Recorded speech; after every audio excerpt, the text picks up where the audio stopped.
Hi എല്ലാവർക്കും നമസ്കാരം. പുതിയൊരു വീഡിയോയിലേക്ക് എല്ലാവർക്കും സ്വാഗതം. ഇന്നത്തെ റെസിപ്പി നല്ല സ്പൈസി ആയിട്ടുള്ള മിക്സ്ചറാണ്. അപ്പോൾ കേരള മിക്സ്ചർ എന്ന് പറയുമ്പോൾ അതിന് പ്രത്യേക ഒരു ടേസ്റ്റ് തന്നെയാണ്. അപ്പോൾ നമ്മൾ കേരളത്തിന് വെളിയിലൊക്കെ പോകുമ്പോഴായിരിക്കും ശരിക്കും അതൊന്ന് മിസ് ചെയ്യുന്നത്. അപ്പോൾ ഇത് നമുക്ക് ഈസി ആയിട്ട് അതേ ഒരു ടേസ്റ്റിൽ നമുക്ക് വീട്ടിൽ തയ്യാറാക്കിയെടുക്കാം. അപ്പോൾ നമ്മൾ കടകളിൽ നിന്നൊക്കെ മേടിക്കുമ്പോൾ അത് ഒത്തിരി പ്രാവശ്യം എണ്ണയിലൊക്കെ ഇട്ട് വറുത്തിട്ടായിരിക്കും കിട്ടുന്നത്. അതുകൊണ്ട് നമുക്ക് വീട്ടിൽ തന്നെ വളരെ ഈസി ആയിട്ട് അതൊന്നും പേടിക്കാതെ നമുക്ക് വീട്ടിൽ തന്നെ തയ്യാറാക്കിയെടുക്കാം. അപ്പോൾ അതെങ്ങനെയാണ് തയ്യാറാക്കുന്നതെന്ന് നോക്കാം.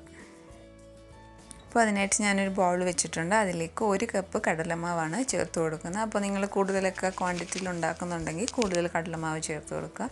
ഇനി അതിലേക്ക് 1/4 കപ്പ് വറുത്ത അരിപ്പൊടിയാണ് ചേർത്ത് കൊടുക്കുന്നത്. അതിൻ്റെ കൂടെ 1 ടീസ്പൂൺ മുളക് പൊടി, അപ്പോൾ എരിവനുസരിച്ച് ചേർത്ത് കൊടുക്കുക. ഇനി ഒരു അല്പം കായപ്പൊടിയും കൂടെ ചേർത്ത് കൊടുക്കുക. ഇനി ആവശ്യത്തിന് ഉപ്പും കൂടെ ചേർത്ത് നന്നായിട്ടൊന്ന് മിക്സ് ചെയ്ത് എടുക്കുക. ഇപ്പോൾ ഇൻഗ്രീഡിയൻസ് എല്ലാം കൂടെ നമ്മൾ നന്നായിട്ടൊന്ന് മിക്സ് ചെയ്തെടുത്തിട്ടുണ്ട്. ഇനി ഇതിലേക്ക് നമുക്ക് വെള്ളം വളരെ കുറച്ച് ഒഴിച്ച് മിക്സ് ചെയ്തെടുക്കുക. അപ്പം ഈ കടലമാവിൻ്റെ അകത്ത് നമ്മൾ വെള്ളം വളരെ ശ്രദ്ധിച്ചൊഴിക്കുക, അല്ലെങ്കിൽ അതങ്ങ് ഒത്തിരി കയ്യിലൊക്കെ അങ്ങോട്ട് പിടിക്കാൻ ചാൻസ് ഉണ്ട്. അപ്പം നമ്മൾ അത്യാവശ്യം വെള്ളം ഒഴിച്ചൊഴിച്ച് കുറച്ച് കുഴച്ചെടുക്കുക. അപ്പം അത്യാവശ്യം കട്ടിയിൽ തന്നെ കുഴച്ചെടുക്കുക. പിന്നെ ഒത്തിരി കട്ടിയാണെന്നുണ്ടെങ്കിൽ പിന്നെ ലാസ്റ്റ് ഇച്ചിരി വെള്ളം തെളിച്ചിച്ചിരി ലൂസാക്കിയാൽ മതിയാവും. അതുപോലെ അങ്ങ് ലൂസായി പോയി കഴിഞ്ഞാൽ നിങ്ങൾ കുറച്ച് പൊടിയും കൂടെ ഇട്ട് ഒന്ന് കുഴച്ചെടുത്താൽ മതിയാവും. അപ്പോൾ നമ്മൾ മാവൊക്കെ കറക്റ്റായിട്ട് കുഴച്ചെടുത്തിട്ടുണ്ട്. ഇനി ഇതിലേക്ക് നമുക്ക് സേവ് തയ്യാറാക്കാനുള്ള ചില്ലിട്ട് കൊടുക്കണം. അപ്പോൾ ഇതുപോലുള്ള കിടുത്തയുള്ള ചില്ല് നമ്മൾ സേവ് നാഴിയിലേക്ക് ഇട്ട് കൊടുക്കാം. അപ്പോൾ നമ്മൾ ചില്ലിട്ട് കൊടുത്തതിന് ശേഷം ഇനി ഈ സേവനാഴിയിൽ കുറച്ച് എണ്ണയൊക്കെ ഒന്ന് തടവി കൊടുക്കുക. അപ്പം നമുക്ക് ഈ മാവൊക്കെ ഒന്ന് ഒത്തിരി ഒട്ടിയിരിക്കാതെ നമുക്ക് പിഴിഞ്ഞെടുക്കാൻ പറ്റും. അപ്പോൾ ഇനി നമ്മൾ തയ്യാറാക്കിയ മാവ് സേവനാഴിയിലേക്ക് നിറച്ച് കൊടുക്കാം. നമ്മൾ സേവ് തയ്യാറാക്കാനുള്ള മാവൊക്കെ സേവനാഴിയിലേക്ക് നിറച്ച് കൊടുത്തിട്ട് ഇനി നന്നായിട്ട് ടൈറ്റായിട്ടൊന്ന് മൂടിക്കൊടുക്കാം. ഈ സമയത്ത് നമുക്ക് എണ്ണയൊക്കെ ഒന്ന് നന്നായിട്ട് ചൂടാക്കി ഇടണം. എന്നിട്ട് ചൂടായ എണ്ണയിലേക്ക് നമുക്കിത് പിഴിഞ്ഞു കൊടുക്കാം. അപ്പം എണ്ണയിലേക്ക് പിഴിഞ്ഞ് കൊടുക്കുമ്പോൾ നന്നായിട്ടൊന്ന് ചുറ്റിച്ച് കൊടുക്കുക. അപ്പോൾ ഒന്ന് കറക്റ്റായിട്ട് ആ സേവ് ഒന്ന് കറക്റ്റായിട്ട് നീളത്തിൽ തന്നെ ഒന്ന് ചുറ്റിയെടുക്കാൻ പറ്റും. അപ്പോൾ അതുപോലെ നമ്മൾ ചുറ്റുമ്പം ആവിയൊക്കെ അടിക്കാൻ ചാൻസ് ഉണ്ട്. അപ്പോൾ അതൊന്ന് സൂക്ഷിച്ച് ചുറ്റി കൊടുക്കുക. അപ്പം ഈ സേവ് നമുക്ക് പെട്ടെന്ന് തന്നെ മൂത്ത് കിട്ടും. അപ്പം 1 മിനിറ്റ് കൊണ്ട് തന്നെ 2 സൈഡും മൂത്ത് കിട്ടും. അപ്പം ഈ പതയൊക്കെ ഒന്ന് അടങ്ങുമ്പോൾ തന്നെ നമ്മൾ കോരി മാറ്റണം, അല്ലെന്നുണ്ടെങ്കിൽ പെട്ടെന്ന് അങ്ങ് കരിഞ്ഞു പോകും. അപ്പം നമ്മൾ ഈ സേവ് മൂത്തിട്ടുണ്ട്, നമുക്കിത് കോരി മാറ്റി വെക്കാം. ഇനി ബാക്കിയുള്ള സേവും ഇതുപോലെ നമുക്ക് തയ്യാറാക്കിയെടുക്കാം. അപ്പം നമ്മൾ സേവ് എല്ലാം തയ്യാറാക്കി എടുത്തിട്ടുണ്ട്. ഇനി ഇതൊരു ബൗളിലേക്ക് മാറ്റി ഇതുപോലെ ചെറുതായിട്ടൊന്ന് നമുക്ക് പൊടിച്ചെടുക്കാം. അപ്പോൾ ഒത്തിരി അങ്ങ് ഓവറായിട്ട് പൊടിച്ചെടുക്കണ്ട, ചെറുതായിട്ടൊന്ന് ചെറിയ നീളത്തിൽ ഇതുപോലെ പൊടിച്ചെടുക്കുക.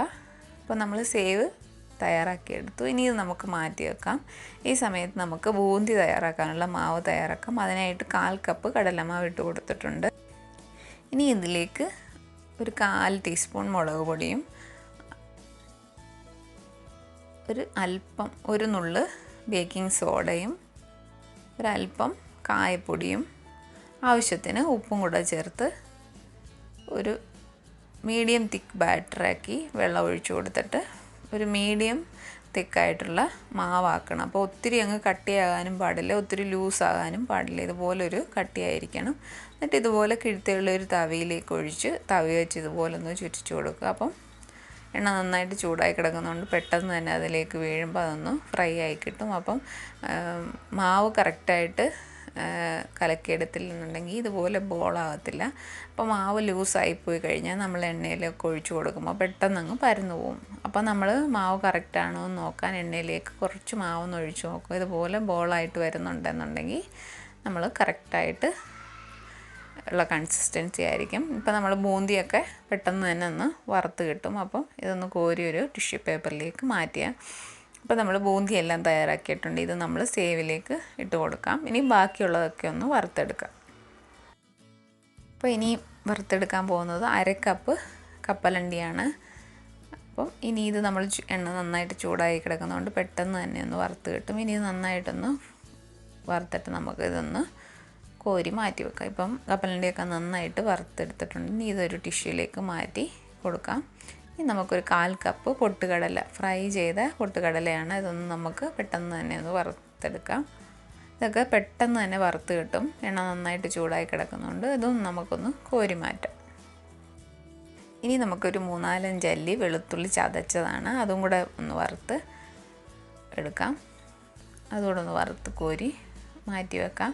ഇനി കുറച്ച് കറിവേപ്പിലയും കൂടെ വറുത്തെടുക്കാം. അപ്പം കറിവേപ്പില ചേർക്കുമ്പം ആ കറിവേപ്പില വെള്ളം ഒന്നും ഉണ്ടായിരിക്കരുത്, കാരണം നമ്മൾ ഈ എണ്ണയിലോട്ടിടുമ്പോൾ പൊട്ടിത്തെറിക്കാനുള്ള ചാൻസ് ഉണ്ട്. ഇനി ഇതും കൂടെ ഒന്ന് കോരി മാറ്റി വെക്കാം. അപ്പോൾ നിങ്ങൾക്ക് വേണമെന്നുണ്ടെങ്കിൽ അണ്ടിപ്പരിപ്പും ഒക്കെ ഇതിൻ്റെ കൂടെ വറുത്ത് ചേർക്കാം. അപ്പോൾ നമ്മൾ വറുക്കാനുള്ള എല്ലാം വറുത്തെടുത്തിട്ടുണ്ട്. ഇനി ഇത് നമ്മൾ ബൂന്തിയും സേവും തയ്യാറാക്കിയതിലേക്ക് ചേർത്ത് കൊടുക്കാം. ഇനി നമുക്കിതിലേക്ക് ഒരു 1/4 ടീസ്പൂൺ മുളക് പൊടി ചേർത്ത് കൊടുക്കാം. അതിൻ്റെ കൂടെ ഒരല്പം കായപ്പൊടിയും കൂടെ ചേർത്ത് കൊടുക്കാം. ഇനി നമുക്ക് ആവശ്യത്തിന് ഉപ്പും കൂടെ ചേർത്ത് കൊടുക്കാം. അപ്പോൾ നമ്മൾ കപ്പലണ്ടിയിലും പൊട്ടുകടലിലൊന്നും ഉപ്പൊന്നും ചേർത്ത് കൊടുത്തില്ല. അപ്പോൾ അതനുസരിച്ച് നമ്മൾ ഇതെല്ലാം കൂടെ ചേർത്ത് നന്നായിട്ടൊന്ന് മിക്സ് ചെയ്യുക. അപ്പോൾ എരിയൊക്കെ വേണമെന്നുണ്ടെങ്കിൽ കുറച്ചുകൂടെയൊക്കെ മുളക് പൊടിയൊക്കെ ചേർത്ത് കൊടുക്കാം. ഇനി ഇതൊന്ന് മിക്സ് ചെയ്തെടുക്കുക. അപ്പോൾ മിക്സ് ചെയ്യുമ്പോൾ ഒത്തിരി ഓവറായിട്ടൊന്നും മിക്സ് ചെയ്യേണ്ട. അപ്പം സേവൊക്കെ ഒത്തിരി അങ്ങ് പൊടിഞ്ഞു പോകും. അപ്പം ചെറുതായിട്ടൊന്ന് മിക്സ് ചെയ്ത് എടുക്കുക. അപ്പം നമ്മുടെ സ്പൈസി ആയിട്ടുള്ള നല്ല ടേസ്റ്റി ആയിട്ടുള്ള മിക്സ്ചർ റെഡി ആയിട്ടുണ്ട്. വളരെ ഈസി ആയിട്ട് തന്നെ തയ്യാറാക്കിയെടുക്കാം. അപ്പോൾ വീട്ടിലൊക്കെ ഉണ്ടാക്കുന്നതുകൊണ്ട് നമുക്ക് കുട്ടികൾക്കൊക്കെ വിശ്വസിച്ച് കൊടുക്കാം.